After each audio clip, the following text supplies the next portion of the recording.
السلام علیکم ناظرین، KBN نیوز کے مارننگ نیوز میں آپ کا خیر مقدم ہے۔ میں ہوں نیہا خان۔ نظر ڈالتے ہیں آج کی اہم تفصیلات پر۔ حیدرآباد کے لنگر ہاؤس پولیس اسٹیشن کے دائرہ اختیار میں ٹیپو خان پل کے قریب ایک 4 ویلر میں اچانک آگ لگ گئی۔ ڈرائیور جو چوکنا تھا فوراً گاڑی سے باہر بھاگ نکلا۔ آگ میں گاڑی مکمل طور پر جل کر خاکستر ہو گئی۔ اطلاع ملنے پر فائر بریگیڈ کے عملے نے موقع پر پہنچ کر آگ پر قابو پا لیا۔ اس حادثے کے نتیجے میں لنگر ہاؤس سے نارسنگی تک کے راستے پر زبردست ٹریفک جام ہو گیا۔ کار میں سوار شخص نے بتایا کہ وہ سینک پوری سے اپا جنکشن جا رہا تھا۔ اس نے یہ بھی کہا کہ اسے سمجھ نہیں آیا کہ آگ کیسے لگی۔ Fatima Shirazi home made product استعمال کرنے سے 1 منتھ میں 10 kg تک آپ اپنا وزن کم کر سکتے ہیں۔ سب سے کم دام میں ویٹ لاس کا طریقہ ہمارے یہاں موجود ہے، وہ بھی no side effect, no diet, no exercise کے ساتھ۔ آج ہی کانٹیکٹ کریں Fatima Shirazi home made product سے اور اپنے آپ کو خوبصورت بنائیں۔ Fatima Shirazi home made product, golden heights colony, pillar number 213، Rajendra Nagar, Hyderabad, 81428774 7740۔ Hyderabad میں تلنگانہ کے نئے راشن کارڈ کی درخواست کے دوران می سیوا سینٹروں پر غریب خاندانوں کی جانب سے لوٹ مار کی شکایت سامنے آئی ہے۔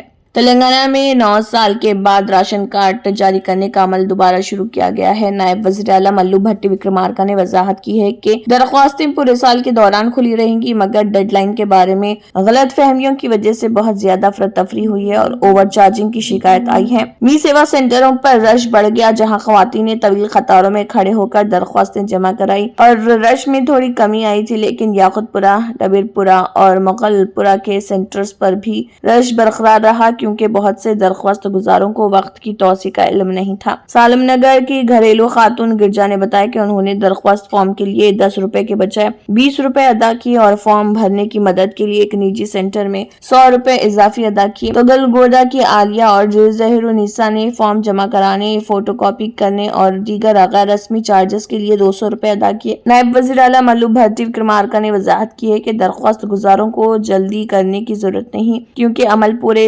2025 میں جاری رہے گا۔ تاہم اس توسیع کی بابت غریب رابطے کی کمی کی وجہ سے بہت سے لوگ استحصال کا شکار ہوئے۔ سول سپلائز ڈپارٹمنٹ نے بھی یہ وضاحت کی ہے کہ می سیوا سینٹروں کے ذریعے نئی درخواستیں سرکاری طور پر قبول نہیں کی جا رہی، جس سے مزید افراتفری پیدا ہوئی۔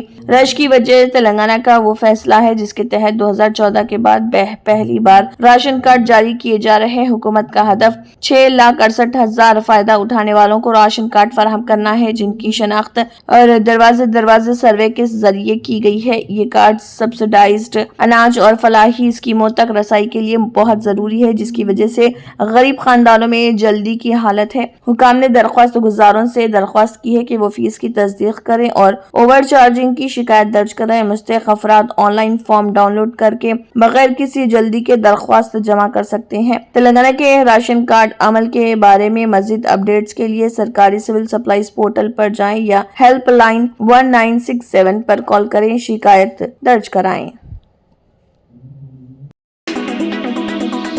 پارلیمنٹ کے ایوان بالا میں اپوزیشن کی جانب سے یہ الزام عائد کیے جانے کے بعد کہ وقف ترمیمی بل پر مشترکہ پارلیمانی کمیٹی کو دیے گئے اختلافی نوٹس کے چند حصوں کو ہٹا دیا گیا تھا، کافی ہنگامہ ہوا، جس کے بعد مجلس اتحاد المسلمین کے صدر اور رکن پارلیمنٹ اسد الدین اویسی نے کہا ہے کہ اس بل پر JPC کی رپورٹ میں جو لوک سبھا میں پیش کی جائے گی حذف کردہ اختلافی نوٹس کو شامل کر لیا گیا۔ اویسی نے، جو مشترکہ پارلیمانی کمیٹی کے رکن بھی تھے، کہا کہ انہوں نے کئی ارکان پارلیمنٹ کے ساتھ اسپیکر لوک سبھا سے ملاقات کی تھی تاکہ JPC کی رپورٹ میں ان کے اختلافی نوٹس سے ہٹائے گئے حصوں کے مسئلے پر تبادلہ خیال کیا جا سکے۔ بعد ازاں اسپیکر نے پارلیمنٹ کے سیکریٹری جنرل کو ہدایت دی کہ وہ قواعد کے مطابق اختلافی نوٹس کو شامل کریں اور ارکان پارلیمنٹ نے بیشتر حذف شدہ صفحات رپورٹ میں دوبارہ شامل کر لیے جو لوک سبھا میں پیش کی جانے والی تھی۔ اویسی نے کہا کہ لوک سبھا ارکان پارلیمنٹ کے ایک گروپ نے، جس میں راجہ کلیان بنرجی، عمران مسعود، محمد جاوید، گورو گگوئی شامل تھے، اسپیکر سے ملاقات کی۔ ہم نے انہیں بتایا کہ ہمارے اختلافی نوٹس کے کئی صفحات اور پیراگرافز JPC کی رپورٹ سے نکال دیے گئے ہیں۔ انہوں نے سیکریٹری جنرل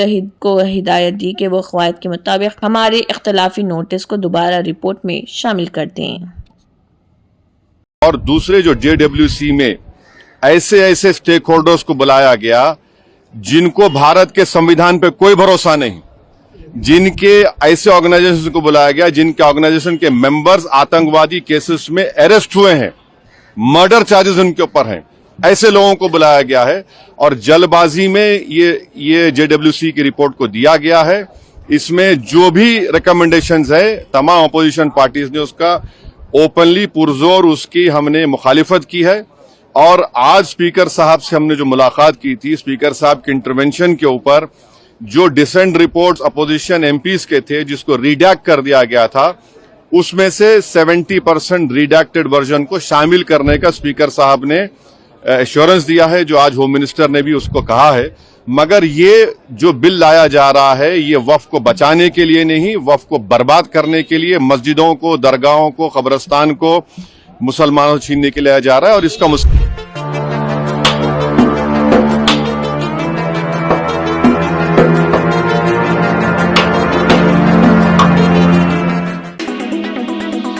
حیدرآباد شہر کے مشہور سکندرآباد ریلوے اسٹیشن کی قدیم عمارتیں منہدم کر دی گئیں۔ ریلوے اسٹیشن کے تزئین نو کے عمل کے تحت ریلوے حکام نے 1952 میں تعمیر شدہ اسٹیشن کی مرکزی عمارت کو مسمار کر دیا۔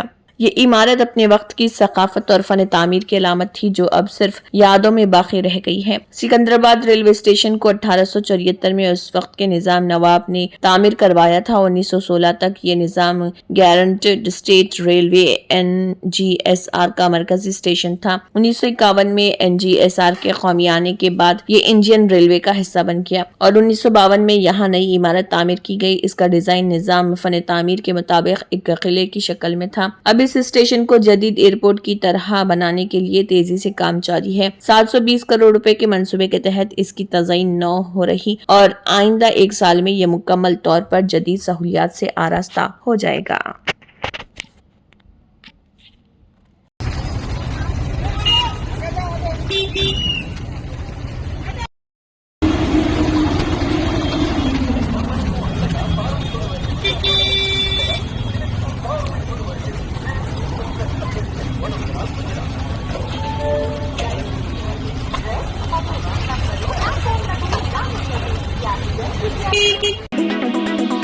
تلنگانہ کے وزیر اعلیٰ ریونت ریڈی کا محکمہ تعلیم کے عہدیداروں کے ساتھ جائزہ اختتام پذیر ہوا۔ CM نے عہدیداروں سے ہر حلقے میں ینگ انڈیا ریزیڈینشل اسکولوں کی تعمیر اور دیگر تفصیلات کے بارے میں پوچھا۔ وزیر اعلیٰ نے کہا کہ 100 حلقوں میں مقررہ مدت میں کام مکمل کرنے کا منصوبہ بنایا جائے۔ وزیر اعلیٰ نے عہدیداروں کو حکم دیا کہ وہ حلقوں میں نشستوں کے الاٹمنٹ کے اجازت نامے سے متعلق کام کو تیزی سے مکمل کریں۔ وزیر اعلیٰ نے اس بات کا جائزہ لینے کی تجویز دی کہ آیا مجوزہ جگہیں رہائشی اسکولوں کے قیام کے لیے موزوں ہیں یا نہیں۔ وزیر اعلیٰ نے تجویز دی کہ تبادلہ جگہ کی خریداری کی جائے، جہاں مناسب جگہ نہ ہو جمع کرنے والوں کو فیلڈ کا دورہ کرنے اور سائٹ کی شناخت کے عمل کو جلد از جلد مکمل کرنے کے لیے اقدامات کرنے کی ہدایت دی گئی۔ رہائشی اسکولوں کی تعمیر کے لیے جگہوں کی نشاندہی کے عمل سے متعلق 1 ہفتے میں رپورٹ فراہم کرنے کا حکم دیا۔ وزیر اعلیٰ ان حلقوں میں جنگی بنیادوں پر کام شروع کرنے کے لیے اقدامات کریں جہاں زمین کا حصول ہو چکا ہے۔ وزیر اعلیٰ نے 105 حلقوں میں ہر قسم کے انفراسٹرکچر کے ساتھ 100% کام 2 سال میں مکمل کرنے کے لیے اقدامات کرنے کا حکم دیا۔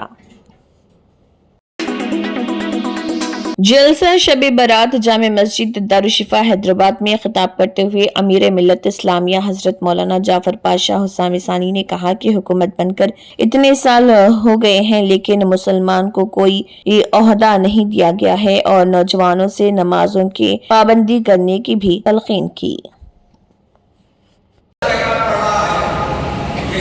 ججز سے بولتے ہیں کہ آپ اپنے لوگوں کے پاس جا کے مسئلے حل کرائیے، مگر یہ کہتے نہیں ہم کو آپ کے عبادت کرنا۔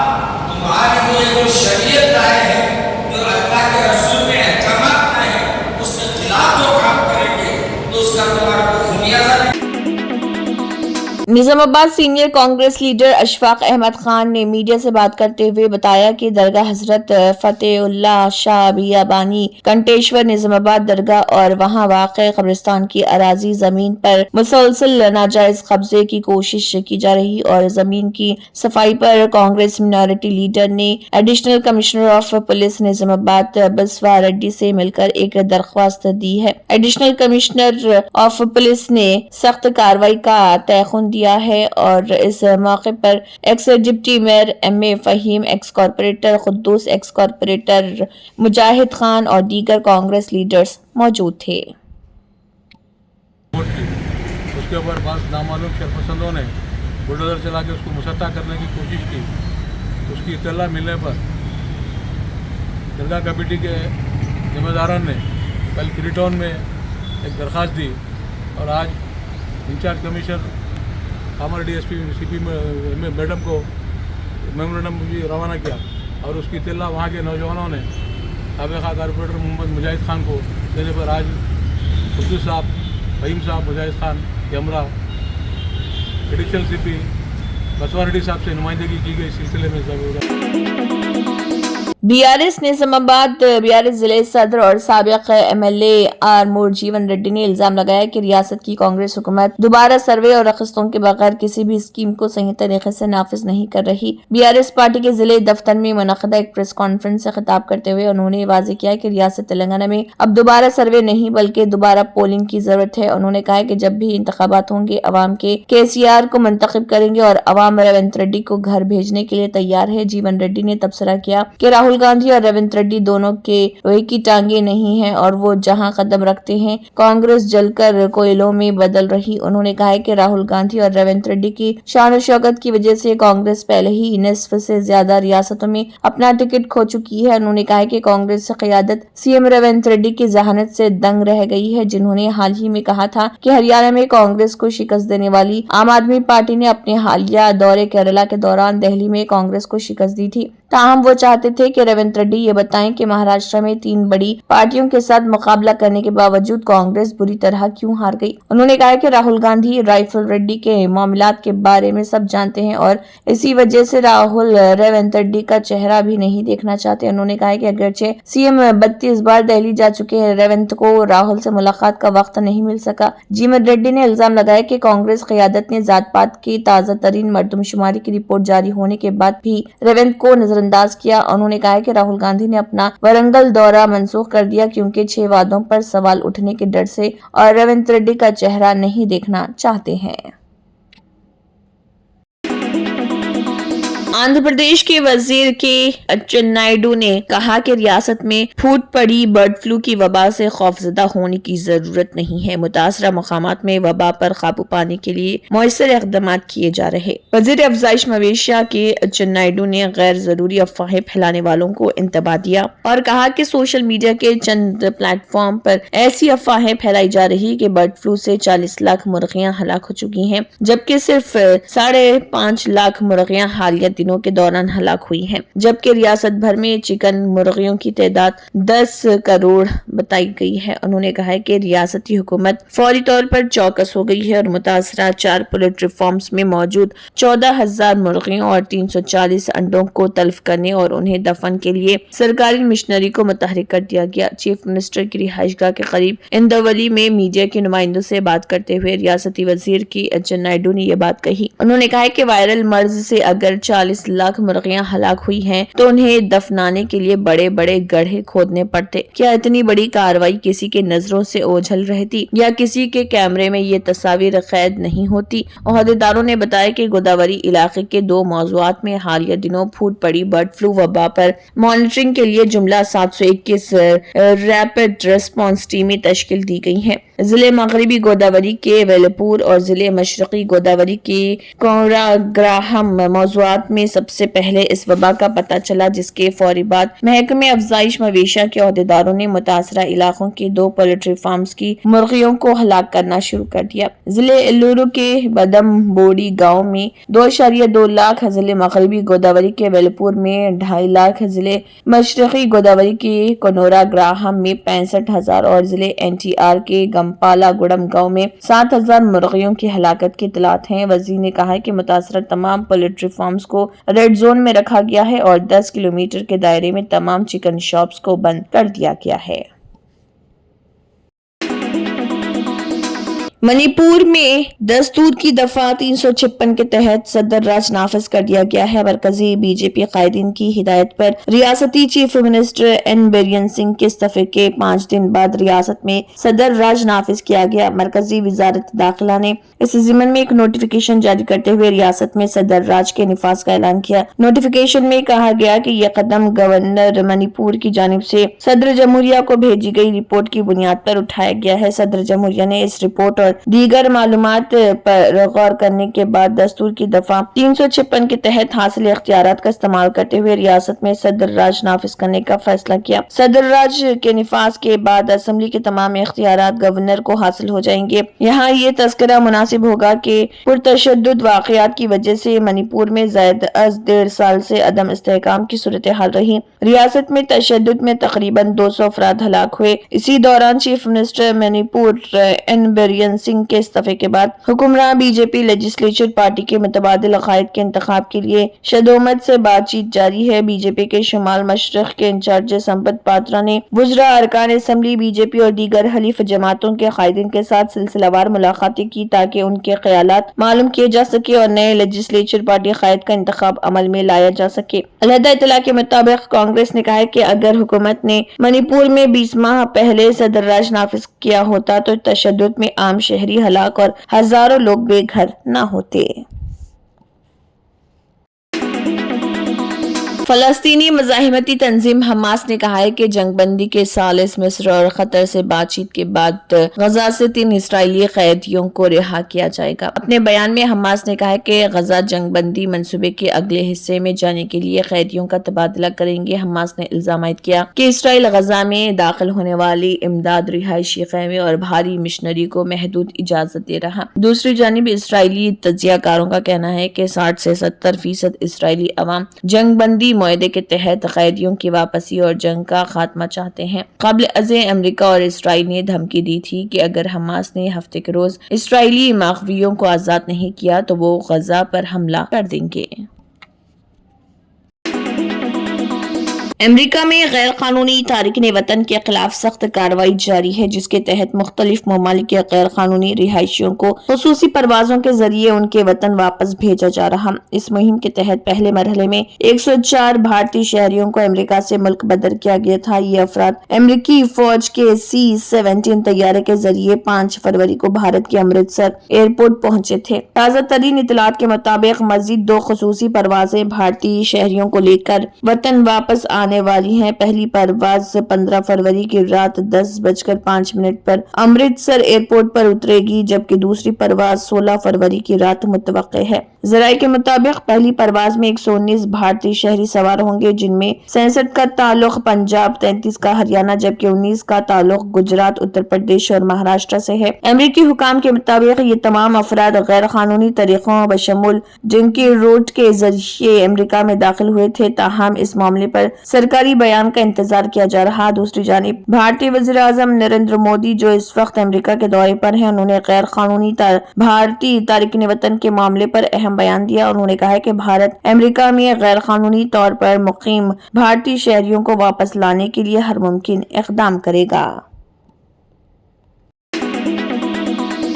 جرمنٹن super speciality hospital national award winner doctor Mir Jawad Zar Khan, German trained senior orthopaedic surgeon and director, ماہر ڈاکٹرز ڈاکٹر واصف اعظم اور doctor Bharavi Chanduri, senior cardiologist اور دیگر ڈاکٹرز نمایاں خدمات انجام دے رہے ہیں۔ Robotic surgery, advance cath lab, MRI، operation theatre, ICU، 2D ultrasound جیسی سہولیات سے آراستہ کارپوریٹ لیول ہاسپٹل، واجبی فیس میں ہر مرض سے شفا یابی کے لیے جرمنٹن سپر اسپیشلٹی ہاسپٹل عطاپور۔ اگر آپ نے ہمارے چینل کو ابھی تک سبسکرائب نہیں کیا ہے تو یہاں پر ریڈ کلر کا سبسکرائب بٹن دکھ رہا ہے، اسے کلک کریں اور ہمارے چینل کو سبسکرائب کیجیے اور ساتھ ہی ساتھ بیل آئیکن کو بھی کلک کیجیے، جس سے آپ کو تازہ اپڈیٹ ملتی رہے۔